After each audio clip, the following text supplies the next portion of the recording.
For those in the competitive scene in GT7, it's been obvious that the sponsor cars enjoy favor in the balancing of race cars in both Group 3 and Group 4, but since Genesis became its own brand, the original Hyundai Genesis has been all but forgotten. Until now. As of only a few months ago, with the Bape change that essentially spawned this entire series, the Hyundai Genesis has been an underrated choice. Distinct Andrew, one of Oceania's finest drivers, was able to set an absolutely mental time on Race B this week, and that inspired me to test it out against the dominant Viper. As you can see here, only one other driver managed to put any car besides the Viper above his Genesis time, and only barely. Race B was short as usual, but as such, I was able to squeeze in more good races with the Hyundai than I might have been able to with it being Race C. Earlier this week, I had a chance to race much earlier than I usually do, and despite there being fewer A+ drivers, I was very surprised to find more clean driving than I usually find in the afternoon and evening.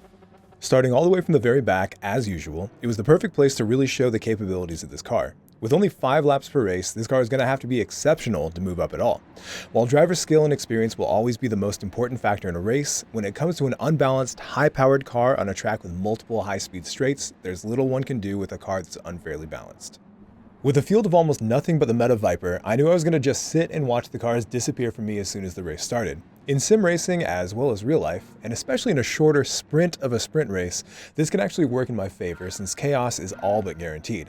With a perfect view of how the action is going to unfold in front of me, I have extra time to position myself and decide where and when to make a move.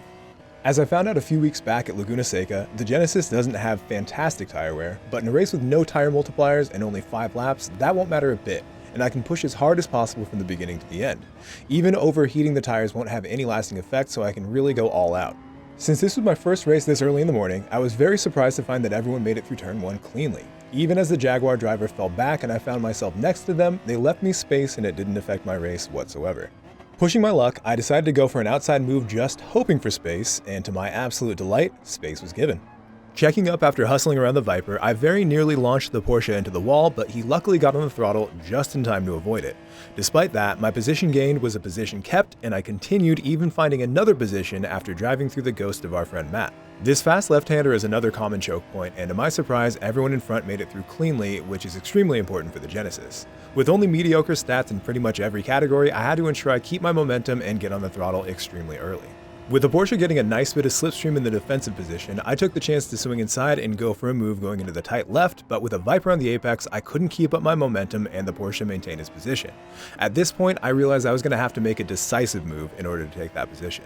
The Porsche, as always, has really incredible grip and acceleration, but struggles on the high speed, so if I were to find myself in a drag race on one of the straights, I knew I could take him by the next braking zone. After nailing the quick blind left-hander, however, I saw an opportunity and dove on the inside. I knew, even without slipstream, and even if I were to give him the slipstream, I could stay on the inside and still not be in danger going into turn 1. To my surprise, not only did I get a better exit, I also had perfect slipstream, and we also gained another free position from another one of my friends. Sorry, Mario. As another one of my friends ended up giving us a free position on the inside, I can only guess from some damage, the Viper in front took the normal line around a Porsche defending, so naturally, I decided to make it 3 wide and test my luck once again. Somehow, I had exactly enough space between the two cars and was also able to dodge the white Viper that had gone 2 tires off. And while he was able to stay in front temporarily, he was kind enough and aware enough to give me space, and I continued chasing the other Vipers. While the Hyundai was certainly not better at the vast majority of things the Viper is good at, changing direction and low-speed cornering are definitely in my favor, so staying in front on the inside wasn't too much of an ask. Not only that, I was still very much within good slipstream range and was moving closer to the Vipers ahead as well as further away from those I had just passed. With 3 Vipers close ahead, it was my hope that they would all battle and I could then insert myself into the fight and hopefully come out the winner. And while it looked promising coming out of that corner, it seemed obvious that I was not going to be able to get any overlap going into the next braking zone. With the red Viper defending, the green Viper keeping the fast line, the black Viper seemed to be changing his mind on who to follow, and so was I. I was certain there would be contact and a crash in the next corner, but to my great surprise, everyone made it through cleanly. It looked like there was a little bit of contact, and because of that, I ended up running directly into that green Viper, but they all kept it clean, and not only that, I actually lost a position to the white Viper that I had passed earlier on in the lap. I had been so convinced that someone would crash that when I saw all of them exiting cleanly, I went full throttle, and when the green Viper checked up to avoid a crash, I couldn't avoid him and gave us both damage.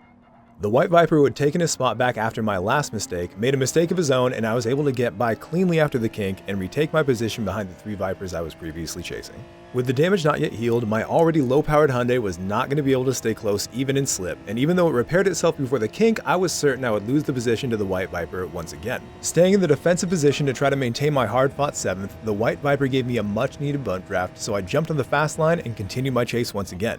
I'm not sure if he was just hoping to catch the guys ahead with my help, or if he wanted to avoid a battle on T1, but it ended up making a massive difference for my race. As you can see, it was absolutely perfect timing to avoid the Red Viper and once again attack the green and red ones. Moving inside to make my intentions clear, the green Viper braked late, and I think exactly because of that, he wasn't able to maintain a good line into the right-hander. Luckily for me, he stayed clean and I was able to follow the black Viper into the next corner cleanly.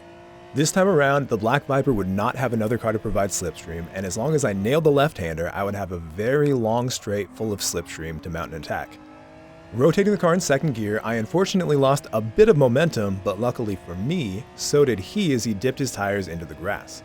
Staying right behind him as much as possible, I was not sure how close I can get leading to the next braking zone, but to my surprise, he braked earlier than I expected and I was able to take the apex.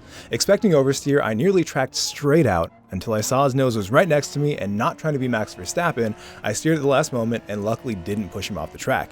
Despite that, I had felt bad that I nearly ran him directly out the track, and I did apologize after the race. But not only that, he was still right behind me before one of the really long full throttle sections, and I knew that our battle was not over. At the very beginning of the next lap, he was predictably directly on my tail again. I had initially considered moving to the outside as a sign of good faith and apology for nearly putting him into the wall, but instead, I wanted to show him that I'm absolutely trying to drive him clean and give him the space he deserves when he inevitably tries to take the position on the outside. Giving him a car width and a half, I nearly lost the car coming out of the corner, and so did he, but we both avoided any contact and we continued to the next corner. Once again, I had considered moving to the outside, but stayed on the inside to once again, I had considered moving to the outside again, but after trying to demonstrate that I absolutely intend to give space on the previous corner, I figured trust in my racecraft had been restored, so I wanted to try to put an end to this battle and see if I could chase down the podium positions. Despite him going into the dirt on the last exit, he was definitely close enough to have my slipstream down the entirety of the back straight after this left-hander. After watching him cleanly make it through, and with the previous lap still weighing heavily on my mind, I considered this a chance at redemption. I thought he would be able to get fully in front of me leading to the same corner where I almost pushed him off, and I could either keep my position cleanly or lose it honorably. Assuming I was going to lose this position, as we braked into the corner, I was already planning on how I would follow him into the next lap and try to make a move, but I was able to brake deep enough and apex cleanly all the way in front of him, so when I tracked out fully in front of him this time, I did it with a fully clean conscience. As I prepared for him to move to my side approaching the kink, he instead gave me a bump draft, and in that moment I had considered it a bit of a gesture of goodwill. Either that or he was so tired of me he just didn't want to deal with it at all and just wanted to get through this lap cleanly. Perhaps because of the dirty tires coming out of the blind kink, he seemed to have completely missed the final corner and went off, which unfortunately ended our battle. Not only that, the podium sitters were now too far away, and with a full lap left, the race was all but over. By the end of the race, I had managed to catch our friend Easy Elias, who was by chance in the other Genesis, by about 1 second in that last lap, and that gave me a nice 41.9 fastest lap to end the race with. To AX25, I hope you weren't too upset by the fact that I almost transformed into Max Verstappen on the exit. I really enjoyed that race, especially against AX, who I almost drove dirty. While the race itself was 5 laps, I managed to move up 11 positions in a little less than 4. Despite the DR gap, as you can see, the Genesis was an inferior car for the combo itself, but I was able to coax a lot of performance out of the old forgotten thing against the mighty Vipers. 4th place might not even be a podium, but it felt like a win in the old Jenny.